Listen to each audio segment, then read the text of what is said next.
Well, Kamala Harris has started taking some questions from reporters, but when will she do an interview?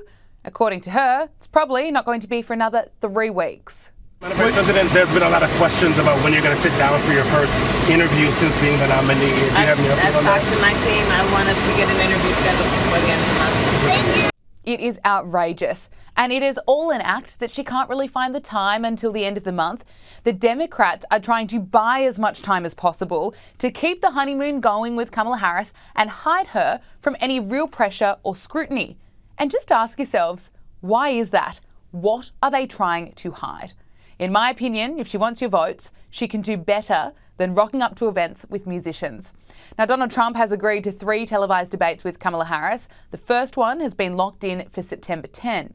During a news conference at his Mar-a-Lago estate, Donald Trump had this to say about the way Kamala Harris has been picked to run for president. But the fact that you can get no votes, lose in the primary system, in other words, you had 14 or 15 people, she was the first one out, and that you can then be picked to run for president, it seems to me actually unconstitutional. He also criticised the vice president for failing to give interviews. She hasn't done an interview. She can't do an interview. She's barely competent, and she can't do an interview. But I look forward to the debates because I think we have to set the record straight.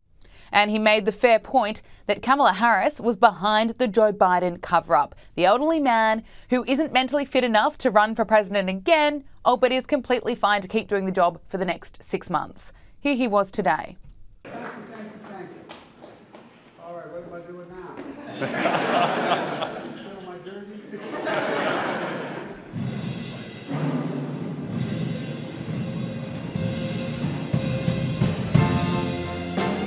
Distinguished guests, please remain in your seats as the President departs.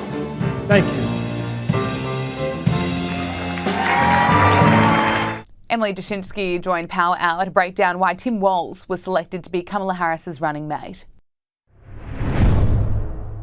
Well, let's take a look at Tim Walz, who he is and what he stands for. As governor, he signed laws that required tampons in boys' bathrooms in Minnesota schools. During the COVID-19 pandemic, he oversaw the most draconian lockdowns and vaccine mandates in the nation. And last year, he signed state legislation that permitted abortion up until the moment of birth. And of course, he's on the record supporting the defund the police movement, which emerged following George Floyd's death in May 2020 in Minnesota. Let's bring in Emily Jashinsky, on her DC correspondent. Emily, great to speak with you. What do you make of Tim Walz? It's a really interesting pick from Kamala Harris because Tim Walz is one of the few people in the country who tests the combination of populist economics with far left cultural policies, as you just listed off there. Everything from tampons in bathrooms for kids grades 4 until they're 12 years old. So middle school, elementary school, very young children. Those are going in the boys' bathrooms because of the bill Tim Walz signed, to being very pro-immigration. A lot of people would just flat out call it pro-open borders. He really has a full suite of cultural far left policies. And when you combine that with some sort of some people would say these are family leave policies. Other people would call them big government policies.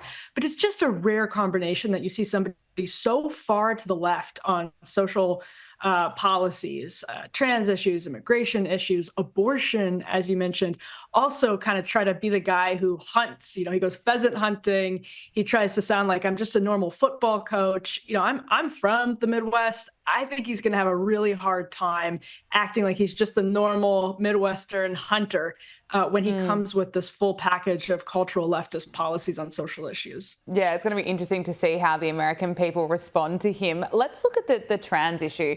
Tim Walz signed a bill in April last year dubbed the Trans Refugee Bill by supporters, which grants legal protection to children who travel to Minnesota for so-called gender-affirming care, including puberty blockers, reconstructive genital surgery, and hormone therapy. It just concerns me that this is for children, Emily. Absolutely. And it should concern everybody that many people in the American media are treating Tim Walz like some type of centrist when this is the type of policy that just months ago he was championing. He did not sign this bill at midnight out of the media view. He did it proudly. He was happy, eager to sign this bill. It has been a big issue for him. He's gone out and talked about how we're making Minnesota more welcoming and more compassionate. And so it's not as though he was ashamed of this. He was openly passing far left policies like these. In fact, actually to pit himself against Republican governors like Kristi Noem in the neighboring state right next door to his. So it's a huge problem because now Kamala Harris, everywhere she goes, is going to be asked if she supports policies like this for minors, for children. And she's going to have to answer that question. There's no way to get around it. Even if she, doesn't talk to the press, at some point she's going to have to. And that creates a real problem for her. And why isn't she talking to the press? That's a great question. Yeah, I would know the answer. I mean, wouldn't we all? I would imagine her strategists say right now, the media is giving us great coverage without us even talking to them, which is a huge statement on how pathetic American media is right now. But they're saying, why would we risk popping this bubble, this honeymoon bubble, by putting her in front of journalists? Totally. They're going to give us great coverage right now, no matter if we talk to them or not. So just from a purely cynical, strategic perspective, it doesn't surprise me at all that they're not putting her in front of reporters. It's a shame, though, because she has a whole lot of questions to answer for. Absolutely. And how democratic is that? Let's just go with a campaign strategy where she can be hidden and front up to events where there are pop stars and fired up crowds. But no, she doesn't have to actually answer any questions. But let's go back to Tim Walz. Do Americans remember him for the Minneapolis riots in 2020, where he waited 3 days before calling in the National Guard to stop the riots that caused massive damage and disruption? Well, Americans absolutely remember the riots themselves. I mean, those images are iconic. Nobody has forgotten them. There are a lot of pockets in the country where people feel like they're still in, Minneapolis in 2020 because violent crime in particular, has not come down. It has in certain parts of the country, but in other parts it absolutely has not. And so that feels very real to people. So when those familiar images pop up on people's screens, and people then learn Tim Walz was in charge of Minneapolis, I think whether or not they specifically remember how he handled that as governor, now they are going to say, I remember exactly how bad that was. I know we all needed the National Guard there. And I know the left was basically out to lunch and was complicit in allowing a lot of this to sweep through cities in the Midwest and basically everywhere around the country. And I will judge you accordingly. It'll be pretty easy to tie him to the tragedy and the chaos that swept Minnesota in the days after George Floyd's death. Well, we've been speaking a bit about him. Let's hear what he had to say yesterday, being pretty quick to make some jokes that are, frankly, gross. Like all regular people I grew up with in the heartland, JD studied at Yale, had his career funded by Silicon Valley billionaires, and then wrote a bestseller trashing that community. Come on! That's not what middle America is. And I gotta tell you, I can't wait to debate the guy. That is, if he's willing to get off the couch and show up. So, you see what I did there? He's referring to a made-up joke about JD Vance, which is just gross, and it's pretty hypocritical to be making those claims when the Democratic Party seem to or pretend to care about misinformation. I thought it was pretty stupid, too. I mean, that was his debut speech in front of the nation. And so for a lot of people who look at the world and say we have very, very serious problems, do you really want to go full goofball with jokes like that? Again, just strategically, I would think no. And JD Vance probably can't wait to debate Tim Walz. In fact, I'm sure he's very eager to debate Tim Walz.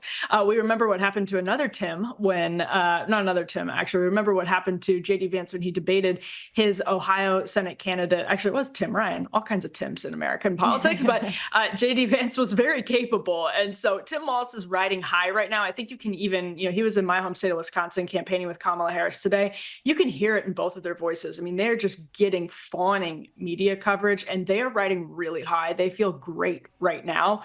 But I think they're going to be in for a rude awakening because this can't last forever. There's no way it can. And so some of this right now now is just springing from this totally outsized sense of confidence they have in their campaign. Byron York of the Washington Examiner made a great point today in his column. He said, listen, Kamala Harris has gotten some of the best media coverage you could ask for. People are very excited just that Joe Biden stepped down, and the race, even after all of that, is still basically tied.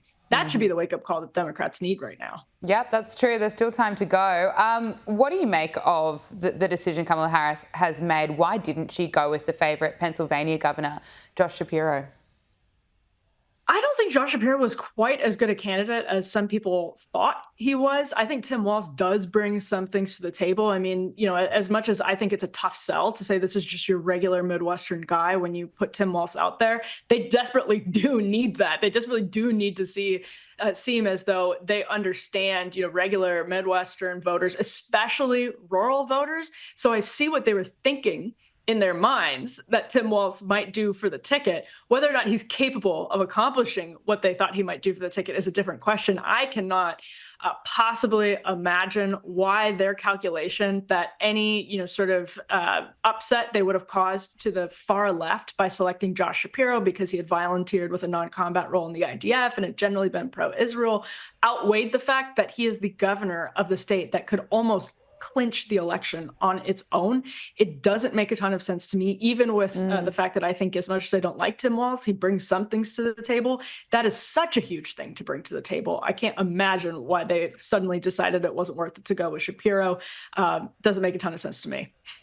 Let's look at Joe Biden, who's apparently running the country until January. He's finally given his first TV interview since exiting the race. He spoke with CBS about the election campaign. This is what he had to say. If Trump wins, no, I'm not confident at all. I mean, if Trump loses, I'm not confident at all. He means what he says. We don't take him seriously. He means it. All the stuff about if we lose, there'll be a bloodbath. Have to be a stolen election. Look what they're trying to do now in the local election districts where people count the votes. They're putting people in place in states that they're going to count the votes, right? You can't love your country only when you win. Still making errors, still Joe Biden. It's hard to watch. I can't get over the fact that we're not talking about every single day how this man is still the president of the United States and stepped down from the ticket, gave it to Kamala Harris, and did not concede that by doing so, in a sense, he was also conceding he should not any longer be president of the United States. In a horrible debate performance that made everybody realize finally that there was a media cover-up, that there was a cover-up by prominent Democrats in the country. And so when you watch interviews like this one he did with Robert Costa of CBS, it just... Again, it never fails to shock me that we aren't constantly talking about how to get this man out of office. I'm conservative. I don't care if he's replaced with Kamala Harris at this point.